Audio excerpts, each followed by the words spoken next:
cómo se viene el 2023 y qué medidas adoptar para un futuro más favorable para el país. Chile 2023 Podcast, el lugar donde expertos en diferentes temas se encontrarán para plantear posibles soluciones en base al país en el que vivimos y en el que vendrá. Este es el podcast de Saca la Voz. Sean todos bienvenidos a un nuevo capítulo de Chile 2023 de Saca la Voz. Bueno, llevamos 21 prórrogas del estado de excepción en la macrozona sur. Tenemos a nuestras Fuerzas Armadas desplegadas en la frontera norte. La crisis migratoria es un tema que ya no podemos evitar y la verdad es que todo lo que es seguridad e inseguridad en lo que llevamos del año es lo que ha marcado la pauta. Para profundizar con estos temas, hoy tenemos un gran invitado, don Jaime Rabinet, exministro de Defensa y exalcalde de Santiago, gran conocido de la casa, coloro para los amigos, nos acompaña hoy día. Jaime, muchas gracias por acompañarnos hoy. Hola Dolo, muchas gracias por invitarme a Saca la Voz. Muy bien.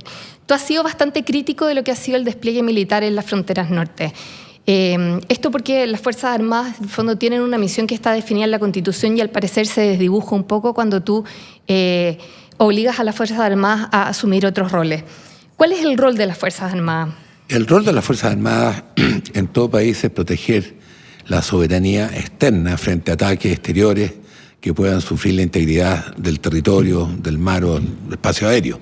Esa es la finalidad fundamental. Sin embargo, nuestra Constitución vigente, la del 2005, de Ricardo Lagos, establece estados de excepción.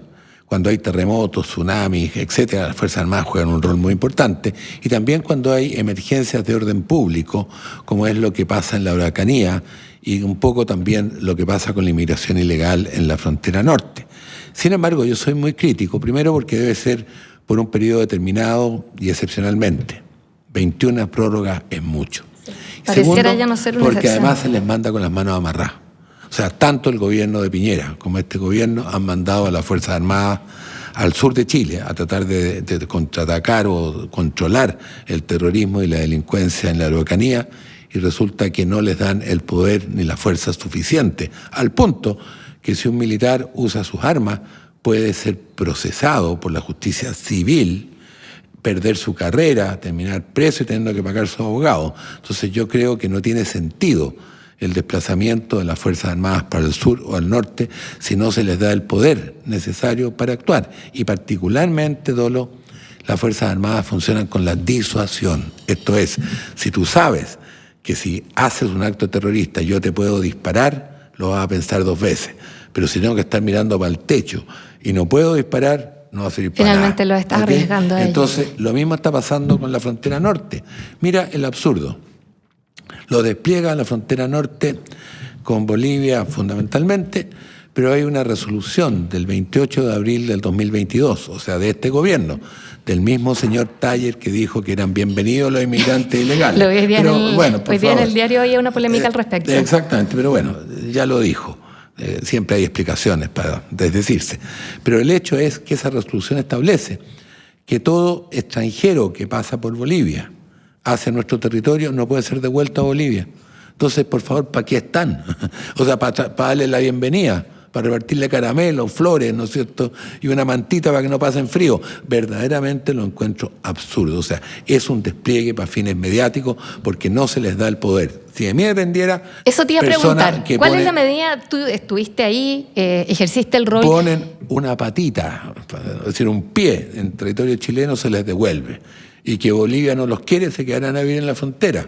Y si además Bolivia se pone mañoso, Chile tiene muchas armas para... No estoy hablando de armas bélicas. El 70% del comercio exterior de Bolivia pasa por los puertos chilenos. ¿Qué pasa si me empiezo a demorar? Y resulta que no hay molos, no hay muelles. A ver si se pone mañoso Bolivia, por favor. Así se, o sea, lamentablemente los temas están concadenados. Uno ve que entonces, finalmente hay temas de política exterior, hay temas de Fuerzas Armadas, en la seguridad. No sé, me cuesta ver por qué no se ha podido resolver este tema todavía. ¿Quién estaría llamado realmente a asumir este rol de control migratorio? Porque, por ejemplo, en Argentina, creo que tú mismo lo decías en alguna otra entrevista, hay un cuerpo policial específico. Gendarmería. Exacto, para el control de las aduanas, y eso funciona bastante bien.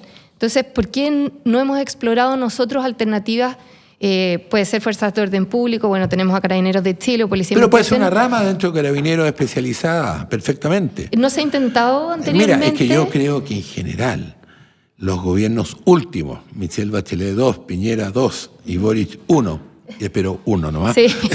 en ese esquema han sido extraordinariamente débiles frente a la inmigración ilegal. Realmente no lo han tomado en serio. Una cosa es el trabajador que viene a Chile exiliado, arrancando de su país, que es profesional, que es trabajador, que viene a trabajar de temporero en el campo, en la construcción, como estaban los haitianos, en la medicina, como hay tantos venezolanos, en la ingeniería, tanto colombianos y venezolanos, pero realmente aceptar en forma indiscriminada a quien quiera venir y a muchos delincuentes. Si hay datos, no lo que no se saben en Chile, el 50% de los presos en Arica son extranjeros y siguen delinquiendo de la cárcel. El 30% de los presos en Antofagasta son extranjeros y en Santiago estamos llegando al 20%. Entonces, por favor, yo soy partidario de que el presidente de la República en la nueva Constitución quede facultado para expulsar sin recurso judicial alguno a todo extranjero involucrado en delitos o narcotráfico. Te adelantaste la pauta, Ya, porque te perdona, iba a preguntar un poco pero exactamente. paremos un poco, pero porque salió hilado. Sí, porque yo vi en prensa que tú habías propuesto eso y me encantaría que lo pudieras explicar un poco. Bueno, Porque efectivamente, yo creo que en el fondo lo que estoy una buena diciendo medida. es eso, o sea, el presidente de la República en la nueva Constitución, porque hoy día cuando trata de echar a alguien, mira, te voy a contar un cuento. Hace como 3 meses unos colombianos le pegaron a un carabinero en Puerto Montt. Y ese día el presidente Boric andaba recio y decretó su expulsión. soltó los perros. Y estuvo 4 meses, hasta una semana atrás, haciendo procedimientos judiciales porque los jueces protegían a los colombianos para no expulsarlos. Entonces, paremos el tema. Involucrado en delito, va afuera. Y eso es decisión política. ¿Y qué opinión te merece, por ejemplo, no sé si has visto las medidas que tomó el fiscal nacional, Ángel Valencia, respecto a la prisión preventiva de los controles de identidad? Me parece perfecto, creo que está actuando en la línea correcta. Pero cuidado, veamos si los jueces lo hacen. Porque en el fondo nuestros jueces son tan garantistas que velan más por los derechos humanos de los delincuentes que lo de de las los víctimas. ciudadanos. Me queda dando vuelta, no puedo dejar de pensar en el fondo cómo están encadenados distintos sectores y finalmente, claro, uno piensa en la teoría, en el fondo, que es muy fácil o podría controlarse la inmigración ilegal y de pronto la delincuencia tomando ciertas medidas, pero tú ves que hay varios poderes involucrados, hartas instituciones involucradas y de lo que se ha visto todo este primer periodo de gobierno es que no hay una comunicación en una sola línea. Bueno, si yo ellos mismos tienen conflictos para... Si yo estuve, sin duda, porque además piensa tú que el presidente da un giro a su historial político, apoya a Carabineros y impulsa la ley Naim Retamal. Y el Partido Comunista y el Frente Amplio la votan en contra y lo amenazan con llevar el tema al Tribunal Constitucional. Y si no es por la muerte, lamentable muerte del cabo Palma, el presidente se habría visto enfrentado al Tribunal Constitucional. Entonces se apura y la promulga. Y es ley de la República. Pero mira la gracia que sale hace unos días atrás. Mandan un proyecto de ley que se llama Ley sobre las RUF, Reglas del Uso de la Fuerza, en que en el fondo contradicen todo lo que se aplicó en la ley Naim Retamal.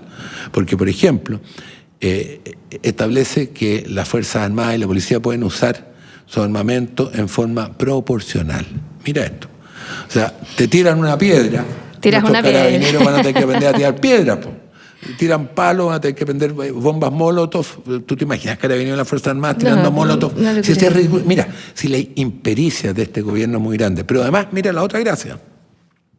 Solamente pueden usar su arma en peligro de muerte de ellos o de una otra persona. Pero si están quemando un hotel, un centro cultural, La Moneda, tendrán que mirar para el techo. Si están robando un supermercado o una tienda chica, tendrán que mirar para el techo. Si la clave para que actúen las policías y las Fuerzas Armadas es la disuasión, o sea, que el delincuente sepa o el violentista sepa que si no respeta el orden público y la ley, puede llevarse un balazo. Y si realmente está limitado a eso, va a hacer lo que sea, porque mientras... Imagínate, va a robar el supermercado y como no está atacando ni a una persona, ni a un carabinero, tendrá que mirar el techo, tendrá que tocar el pito, el carabinero, no sé. Realmente es absurdo. Es que yo veo es una ley sí. hecha, primero, por un izquierdismo ideologizado y por una impericia y una falta de conocimiento del presidente de la República y sus asesores abismante. Perdona que te lleve a otro tema. Sí, por favor. Yo estoy fascinada escuchándote, así que... Pero mira, es que muestra el desconocimiento de la historia del presidente de la República o lo mala asesoría que tiene. El 9 de julio se conmemora en todo Chile desde hace tiempo la batalla de la Concepción, en que decenas de jóvenes chilenos rindieron su vida para defender esa ciudad en la Guerra del Pacífico. Y el ejército lo adoptó hace ya muchos años, décadas, como el día de juramento en la bandera de todos los conscriptos. Todos los presidentes de la República, incluyendo Salvador Allende, tomaban el juramento el 9 de julio. Nuestro presidente no estima nada mejor que mandar un proyecto de ley para que ese día sea el Día de la Lesbiana. Pero el 9 de julio elijamos uno más adecuado, una ignorancia absoluta. Y una falta de respeto también a lo que son nuestras instituciones. Bueno, es que yo o nuestra identidad nacional. Mira, le doy el beneficio de la duda. Yo creo que es ignorancia, es falta de asesoría. O sea, realmente, menos mal que lo corrigió y retiró el proyecto. Claro, pero es una vergüenza que se haya impulsado en primer lugar. Brutalidad. O sea, eso demuestra, mira, si es como la regla esta del regla de uso de la fuerza, realmente parece un hecho, o por un gallo ideologizado que quiere derogar la ley Naim Retamal en la práctica, claro, o por ignorancia. La verdad es que una de las cosas más terribles que yo encuentro en este gobierno es su inexperto. Sí. Son ineptos, o sea, realmente inexpertos. Venía una carta en el diario en la que hablaba de esto, que se llama inexperiencia. Justamente hasta cuándo, qué sé yo, los alcaldes de Valparaíso, gente que son entre comillas jóvenes, se excusan en su juventud para no cumplir con su deber, cuando en la práctica no son tan jóvenes. Lo que pasa es que uno se le olvida, el tiempo pasa también para uno, pero son gente de 36 años, 37 años, hombres hechos y derechos. Sí, o sea, claro, pero es que a esa edad mi papá tenía 5 niños. Oye, pero es que pasaron del laboratorio de la universidad. Es que yo creo que es eso, la falta de experiencia de vida. O de la mesada del papá, como algunos. Claro. O de la Cámara de Diputados, donde solamente hablan. Entonces, verdaderamente, la capacidad de manejar algo en su vida no lo han hecho nunca. Claro, yo creo que cuando no has trabajado, o sea, cuando no has trabajado como empleado, ni tampoco has sido empleador. Como profesional tampoco. Exacto, es muy difícil querer marcar una pauta porque, exacto, no saben cómo funciona el sistema. No han pagado nunca un IVA ni un o sea, no han cotizado en AFP. Ni en AFP, o sea, realmente vienen de... Piensa tú que además son cosas risibles. Acuérdate que hace unos meses atrás vino la profesora inglesa de la Universidad... Sí. Del London School of Economics a Chile, a ver cómo sus alumnos, que están todos en cargo importante del gobierno, estaban haciendo este experimento chileno. Claro, porque de Inglaterra, que estos monos chilenos en Sudamérica estén experimentando un nuevo socialismo, parece el descueve. Ella vive en Inglaterra. No le afecta el resultado del experimento. Y vino a ver el experimento. Dime tú, si estamos los ratones corriendo contra los muros. Para eso estamos los monos chilenos. Oye, me cuesta no preguntarte por la ciudad de Santiago, porque fuiste alcalde muchos años, ha sido también un tema de contingencia, lo mal que se ha administrado, cómo hemos perdido espacios públicos, cómo las familias ya no tienen lugares para ir. El centro de la ciudad en general nunca se pierde, uno viaja a cualquier parte y siempre lo primero que vas a hacer es ir a conocer el centro. Me gustaría más que hacerte una pregunta en concreto, como, ¿cuál es tu opinión de la ciudad de Santiago? ¿Por qué hemos perdido la ciudad de Santiago? ¿Cómo podríamos recuperarla? Bonita pregunta. Bueno, pasamos al siguiente tema. Mira, yo creo que la gestión de esta alcaldesa ha sido un desastre. Creo que el deterioro de Santiago, no obstante la buena gestión de Felipe Alessandri, se empezó a sufrir con el octubre del 2019, donde el gobierno de Piñera fue extraordinariamente débil para contener el orden público, significó destrozos en comercio, en hoteles, el Centro Cultural Violeta Parra, teatro, Lastarria, empezó a vivir gente en el Parque Forestal, en la orilla del Mapocho, hasta frente a la Universidad de Chile había gente viviendo. Entonces el deterioro empezó y se ha manifestado muy grande. Pero esta alcaldesa además prometió dar 1.200 permisos más de ambulantes. Entonces hoy día el centro de Santiago está lleno de ambulantes. Cuando está lleno de ambulantes, a Carabineros le es imposible controlar el delito. Pero imposible. Fuera de eso, los rayados. Fuera de eso, la suciedad. Fuera de eso, la impericia que he tenido y el mal manejo de los colegios públicos. Son un símbolo de la educación en Chile. El Instituto Nacional, en los años 90, tenía 30 postulantes por cada matrícula. Hoy día sobran las matrículas. El Instituto Nacional gradúa alrededor de 350, 400 alumnos de cuarto medio todos los años. Al menos 70 eran puntajes nacionales. Hoy día es un desastre. Y esta alcaldesa, en vez de mejorar la educación, aplicar la ley de violencia en los colegios, echa al rector que la aplica. Es una locura, porque en verdad lo que tendría que preocuparse es de mejorar la calidad de la educación. Es que y eso, querida Dolo, es un símbolo, porque cuando cae el Liceo 1, o el Liceo Carvajal de Providencia, o cuando cae el IMBA, o cuando cae el Nacional, afecta a todos los colegios públicos de Chile. Son símbolos. Claro. Entonces creo que eso hay que mejorarlo muy fuertemente. Hay que hacer un esfuerzo de rehabilitación. Yo mismo con mi socio tenemos oficina en el centro de Santiago. Mi socio tuvo que trasladarse por el estallido hacia Providencia y llevamos 2 años que no se puede arrendar. ¿Ok? Y con un problema pero en la calle de Nueva York, al lado del Club de la Unión, el Club de la Unión cerrado. Sí. Entonces, por favor, o sea, verdaderamente el deterioro del centro de Santiago es una cosa que da dolor. ¿Qué hacer? Eso te iba a preguntar, porque finalmente Santiago no es Chile, pero así como tú dices que lo que uno ve en el Instituto Nacional, en estos colegios, el reflejo de la educación en Chile, también el deterioro de nuestra ciudad capital es un reflejo de lo que está pasando en nuestro país. Otro ejemplo, la Plaza de Armas, que me gusta mucho, la remodelé cuando era alcalde. 40 personas durmiendo a las 7 de la mañana, 40 personas acampando en la Plaza de Armas. Asaltan no solo a la gente que anda de turista, sino hasta los guías turísticos los asaltan. Entonces, verdaderamente hay que ponerle fin a eso. ¿Cómo? Eso te iba a preguntar. No es fácil, no existe cómo sacar a esta alcaldesa. Lo único que uno puede esperar es que el próximo año, que hay elección de alcalde, no sea reelegida. Sí. Pero bueno, nosotros somos colegas, así que nos toca a veces ir al centro de Santiago. Bueno, a ti probablemente más, tú estás realmente unido a la ciudad. Y es una pena. Me da una pena. Es una pena, no queda nada de lo que uno recuerda como lo entretenido de ir al centro, al paseo, subir al cerro. La parte cultural, la parte turística, te digo, es un desastre. Ya, dejamos esta sección hasta aquí, porque parece que buenas noticias no hay en este Lamentablemente no, yo espero que el año pase rápido. Hay elecciones el próximo año. Eso te iba a decir, yo estoy esperanzada de que hayan cambios. El proceso constituyente a uno le puede gustar o no, le puede interesar o no, pero es un hecho que vamos a tener una nueva propuesta de constitución.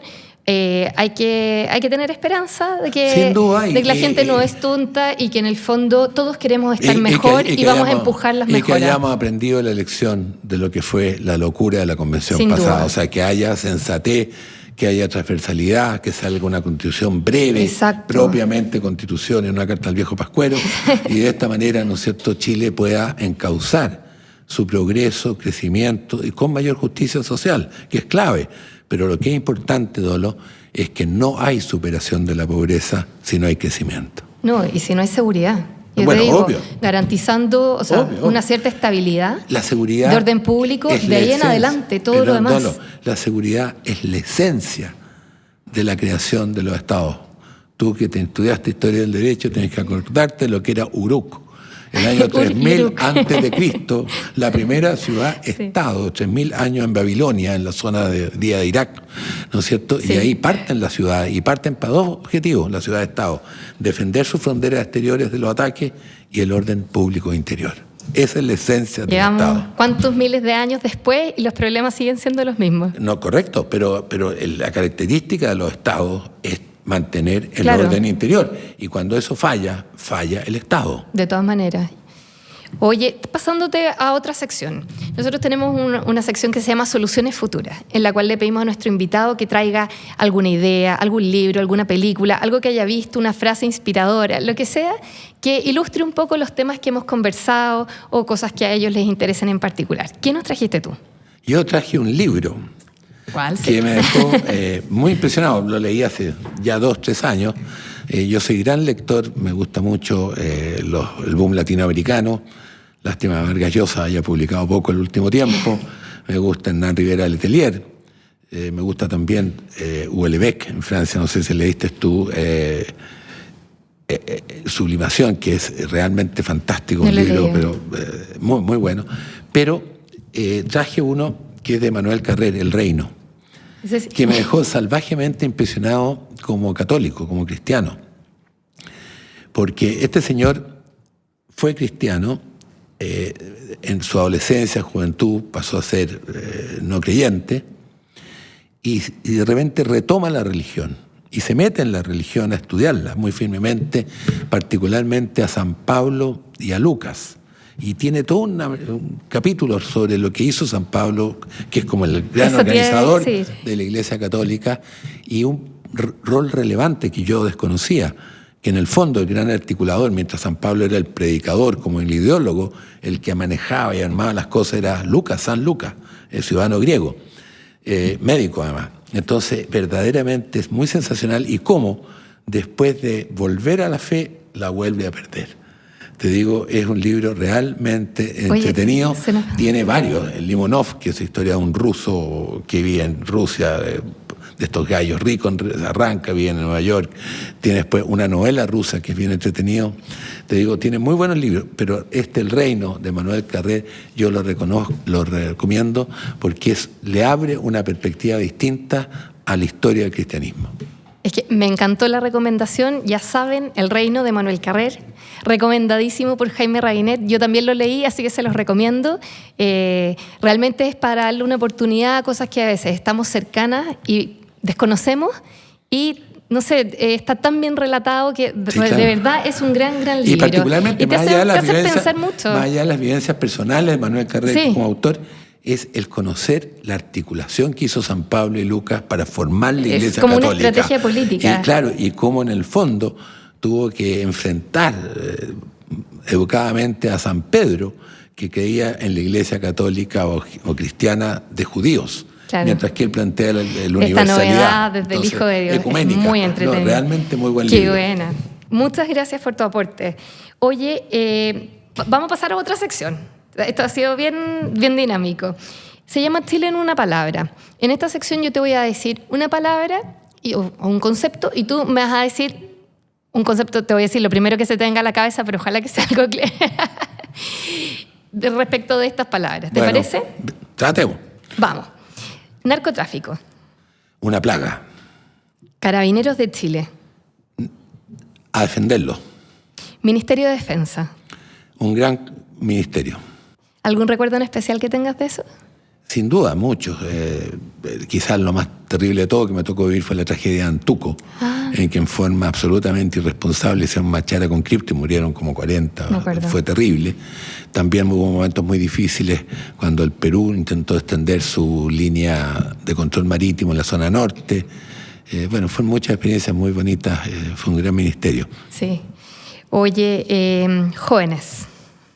Muy importante que se involucren en este proceso, porque la nueva Constitución nos va a regir por poquito tiempo a los más viejos, va a regir fundamentalmente a los más jóvenes. Entonces yo les recomendaría que se involucren en el proceso y que esta Constitución, ojalá nueva, una a Chile y rija por las próximas décadas, que le permita a los jóvenes madurar y llegar a viejos en un país en paz.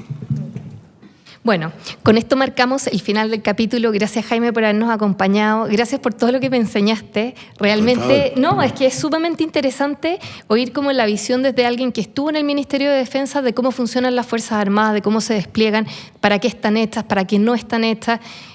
Muchas personas en sus casas siguen las discusiones a través de los diarios, pero no entienden el fondo del problema. Y siempre es interesante que alguien que sepa venga a explicártelo. Así gracias a todos. Un millón muy de gracias. Entretenido y entretenido, saca la voz. Y me faltaron temas para preguntarte, pero está bien. Muchas gracias también a todos los que nos acompañaron. Feliz.